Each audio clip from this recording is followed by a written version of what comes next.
Hello class, welcome है आप सभी का। स्टूडेंट्स, आज इस लेसन में हम बात करेंगे टीचिंग प्रोज की। ठीक है, प्रोज टीचिंग से जो भी आपके क्वेश्चंस आते हैं और उसके बाद में पोइट्री और बाकी भी इसके आज बना दूंगी लेसन जो आपके लिए हेल्पफुल रहेंगे। और बिल्कुल जो एग्ज़ाम पीक पर है, आपका टॉप मोस्ट जो प्रिपरेशन चल रही है उसके हिसाब से बिल्कुल समझ के रहिएगा। ये बिल्कुल आप एक बार ये भी समझ लीजिए, अगर ये जो कंटेंट है ना, प्रोज पोइट्री, आपने अगर इसको मान लो चलो पढ़ाई किए नहीं भी समझा है ना, तो भी आप अंडरस्टैंडिंग के बेस पे लगा सकते हो इस ये और इससे रिलेटेड अदर क्वेश्चंस। ओके, फिर भी एक हेल्प के लिए ये लेसन बन जाएगा कि आपको एक आइडिया मिल जाए कि हाँ ऐसे क्वेश्चंस आते हैं। First question is teaching prose includes what. Prose क्या होता है? गद्यांश। हिंदी में जो गद्यांश होते हैं ना, यानी कि जो लिखा होता है पैसेज पैराग्राफ, उसको प्रोज कहते हैं। पोइट्री यानी कविता। इतना छोटा सा सिंपल अपना क्लियर कर लीजिए। तो इसको जो प्रोज को टीच करने का तरीका क्यों होता है, इसमें रीडिंग स्किल मेन होता है। ठीक है, पढ़ते हैं बच्चे, उस गद्यांश को, उस पैराग्राफ को, उस पैसेज को पढ़ना होता है, दैट इज प्रोज। तो रीडिंग स्किल मेन होता है। फिर बाद में लिसनिंग, राइटिंग और स्पीकिंग आती है, तो मेन हमारी रीडिंग हो जाती है। ओके, और ये जो है ना 4 मेन एस्पेक्ट्स होते हैं इंग्लिश के, LSRW, इनको शॉर्ट में कहा जाता है। लिसनिंग, रीडिंग, है ना, LSRW, listening, speaking, reading and writing. The teaching of prose emphasise. Next question, teaching of prose किस बात पे एम्फोसाइज करती है, महत्व देती है, that is silent reading. Silent reading करेंगे तो आप उसको समझेंगे, उस प्रोज के, उस पैसेज के मीनिंग को समझेंगे, उस कंटेंट को समझें। Okay, that is why silent reading पे ये जोड़ देते हैं। वो अलग बात है कि फिर जो टीचर्स होते हैं बच्चों को रीड कराते हैं क्लास में, ये लाउड रीडिंग करो, वो अलग बात है। मेन साइलेंट रीडिंग पे जोर दे रहे हैं ताकि उसमें जो लिखा है उसको समझ सकें।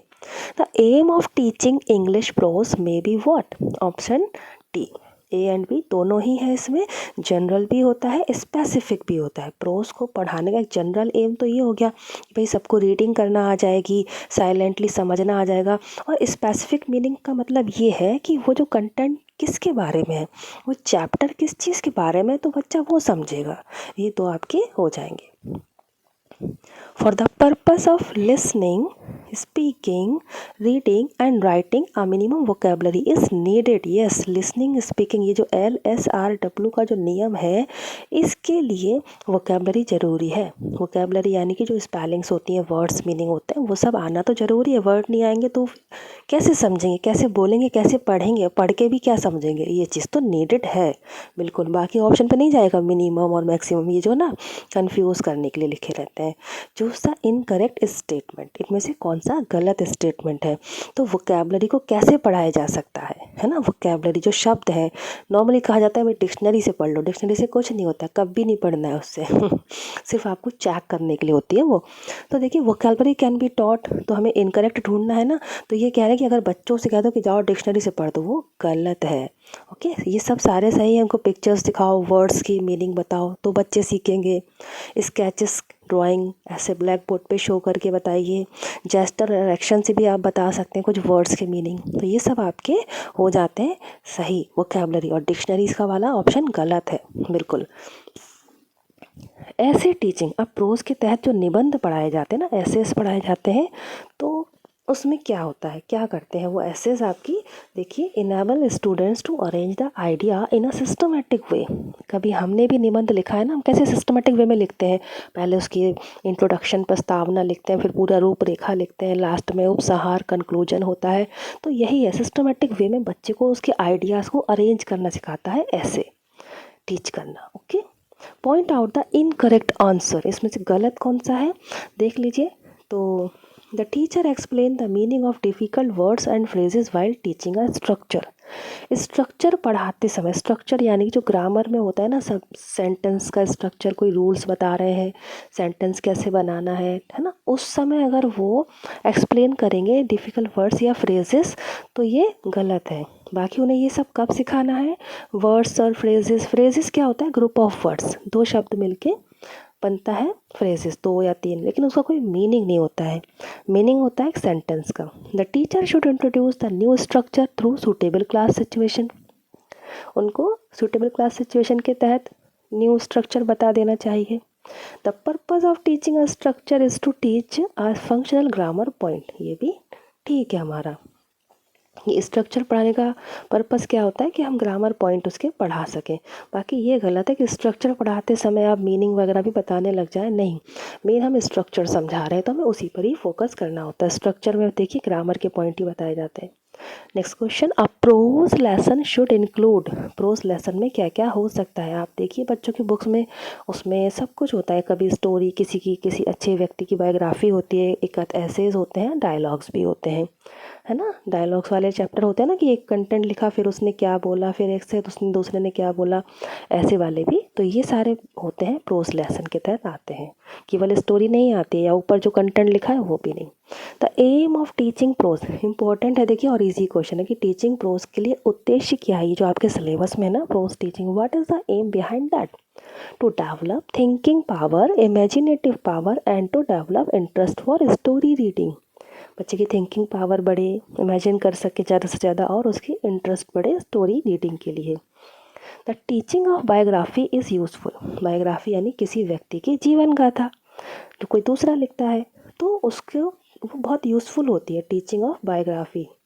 तो किस वे में ये यूज़फुल होती है कि बच्चा क्या जान सके? Acquainting students with the life deeds यानी उसके कार्य, and teaching of great man के बारे में बच्चा जान सके, उसके लिए ये बायोग्राफी का भी लेसन आपके सिलेबस में रखे जाते हैं। Arrange the major steps in teaching a prose passage. अब इसका स्टेप बताइए आप, कैसे इनमें से किस पॉइंट को पहले रखेंगे, क्या आपको बाद में रखना है। तो सबसे पहले हम इंट्रोडक्शन कर देंगे, ओके, उसका अपना टास्क सेट कर लेंगे। जो चैप्टर है आपको पढ़ाना है तो उसको इंट्रोडक्शन करना होता है पहले। उसके बाद रीडिंग एंड लिसनिंग होती है। रीडिंग दो तरह से हो जाएगी, लाउडली भी, साइलेंटली भी। लिसनिंग तो बच्चे तो सुनते ही हैं बाकी, ओके। देन आपका पॉइंट नंबर 1 है exploiting the text orally and in writing. अब जो टेक्स्ट है, टेक्स्ट मतलब जो चैप्टर है, जो भी लिखा है, उसको एक्सप्लॉइट करो, ज़्यादा से ज़्यादा उसके बारे में समझो, उसमें से पॉइंट्स निकालना है, ओरली बच्चों को बताना है और लिखवाना भी है। लास्ट में हम पहुंचते हैं writing and going beyond the text. Text के बाद जो बियॉन्ड, जो क्वेश्चन आंसर बाद में एक्सरसाइज दी जाती है, वो करा जाता है और बच्चों से आंसर्स लिखवाए जाते हैं। तो option C is the correct. Teaching comprehension is difficult because the reader is not familiar with what. Comprehension क्या होता है? कॉम्प्रिहेंशन यानी कि एक पैसेज लिखा होता है, कुछ कंटेंट ऐसा लिखा है, उसको समझना है आपको, कॉम्प्रिहेंड करना है, समझना है, उसके बेस पे क्वेश्चन आंसर पूछे जाते हैं। आता है ना, अनसीन पैसेज एग्जाम्स में आते हैं, वही होता है कॉम्प्रिहेंशन। तो उसको डिफ़िकल्ट होता है, क्यों? क्योंकि जो रीडर है, जो भी उसको सॉल्व कर रहा है, वो नहीं फैमिलियर होता है, उसमें कुछ ऐसे वर्ड होते हैं जो हर किसी को अटकते हैं ना। तो बस वही आंसर है कि उसका जो यूज़ है इडियोमेटिक है ना, आइडियम्स, जो उसमें इडियम्स होते हैं, जो कहावतें होती हैं, उससे वो फैमिलियर नहीं होता है, तो इसलिए वो थोड़ा डिफ़िकल्ट होता है। बाकी ऑप्शन सही है। देखिए, ऑथर से क्या ही मतलब है, with the age in piece written, वो कब लिखा गया, उससे भी क्या मीनिंग है, या फिर पैसेज, वो तो पूरा, थोड़ा तो ऐसा नहीं है पूरा समझ में ना आए, हाँ, लेकिन उसमें कुछ इडियम्स ऐसे दिए होते हैं जो कि फैमिलियर नहीं होते हैं, इसीलिए कॉम्प्रिहेंशन थोड़ा डिफ़िकल्ट हो जाता है। What is testing necessary? Why is testing necessary? अब टेस्ट क्यों लिए जाते हैं कि to know the achievement level of learner, learner ने, स्टूडेंट ने, बच्चे ने कितना सीखा, ये जानने के लिए testing is also necessary. Very easy. Indian learner of English, जो इंडियंस, हम लोग जो इंग्लिश सीखते हैं, generally suffer from the following weakness. उनको एक वीकनेस उनकी होती है, क्या? इन एबिलिटी टू अंडरस्टैंड प्रोनाउंसिएशन। बहुत से शब्द जिसका सही प्रोनाउंसिएशन नहीं किया जाता है आज भी, तो वो प्रोनाउंसिएशन मतलब उच्चारण। अब वेडनेसडे बोलते हैं, वेडनेसडे कभी नहीं होता है, वेंसडे होता है, डी साइलेंस होता है। तो इसी तरह से बहुत से ऐसे गलत प्रोनाउंसिएशन होते हैं जो वो समझ भी नहीं पाते हैं, और उसको समझना चाहिए और अपनी इंग्लिश को अच्छा करना चाहिए। बाकी आंसर्स में नहीं आएंगे। Which of the following is not true? इनमें से कौन सा ट्रू नहीं है? सो द आंसर इज़, देखिए पहले सारे पढ़ तो लें। There is no single full proof method of teaching. ये तो बिल्कुल सही बात है कि कोई ऐसा एक मेथड नहीं है बिल्कुल फुल प्रूफ होना चाहिए, जो फुल नहीं है, फुल प्रूफ होता है। No method is interestingly good और बैड। कोई भी मेथड ऐसी नहीं कि अच्छी या बुरी हो, सब में कुछ ना कुछ अच्छाई और खामियां हो सकती हैं। And all method can be adopted, ये भी सच नहीं है भाई कि ये भी सच है कि भाई कोई सारी मेथड भी नहीं अपनाई जा सकती। और ये वाला नॉट ट्रू में देखिए, ये ट्रू नहीं है। Teachers are theoretical people. एक बार आप कहेंगे इसको लगा जाएंगे एक बार, ठीक है, लेकिन नहीं लगाना है। कह रहे हैं कि teachers are theoretical people, theoretical जो थ्योरी पढ़ाते हैं, ऐसा नहीं है, गलत है। टीचर्स एक्टिविटी बेस्ड होते हैं, एक्टिविटी भी कराते हैं। यही है, टीचिंग में आजकल एक्टिविटी ज़्यादा ऊपर है, थ्योरी के साथ एक्टिविटी भी चलती है, तो ये वाला आपका सही नहीं है। Basic language is a form of activity and one learns a language through activity. ठीक है, जो लैंग्वेज की बात चल रही है, लैंग्वेज सिखाना है तो वो एक्टिविटी पे बेस होती है, और एक्टिविटी के द्वारा ही कोई भी सीख सकता है भाषा को। The teaching of composition is related is what.